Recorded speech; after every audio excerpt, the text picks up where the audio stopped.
da gobe ta Allah ce, ƙaunar kyuna amana ce, inda so da rabon juna ba za na bar kiki koka ba. Yau da gobe ta Allah ce, ƙaunar ka guna amana ce, na yi alƙawari ni ma ba za na bar ka koka ba.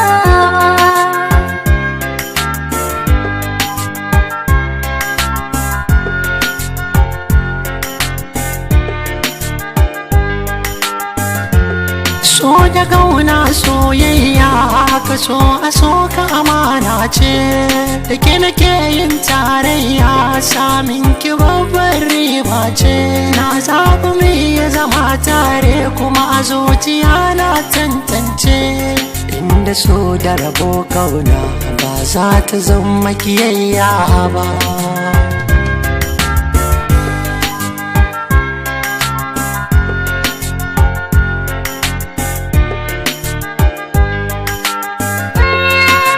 Sannan kamar wasa ka zama soyi na gaske, ba ta soyayya ai aure na san juna can karke. Kamun karatun soyayya na haddace kuma na ɗauke, ce ku ce ba za ya hana ni da kai miyo tarayya ba.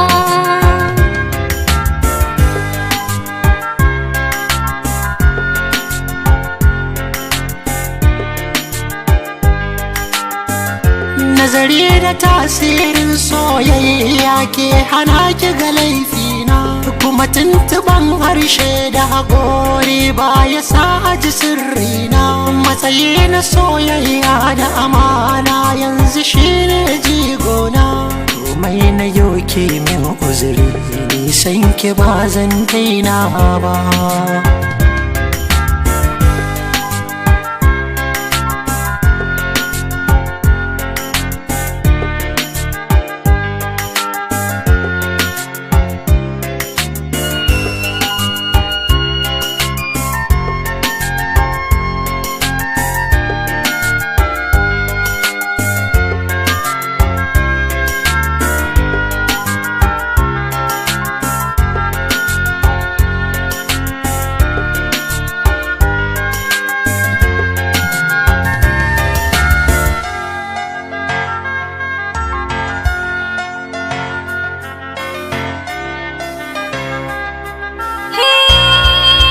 Kwanta tunanin ka ke kai da komowa raina, idan na tashi kautan ka shi ne abin kallon gona. A zagare ni da zancen ka shi ne abin sauraro na, jinin jiki da kwakwalwata in baka ba za su motsa ba.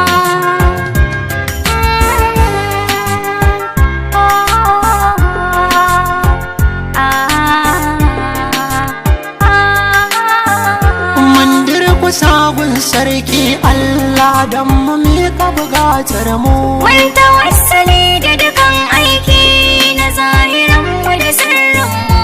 Mun jaddada shi da ƙarfin sallah hajji zakka jigon mu. Mai so da roƙon zaɓin Allah za ya samu riba babba.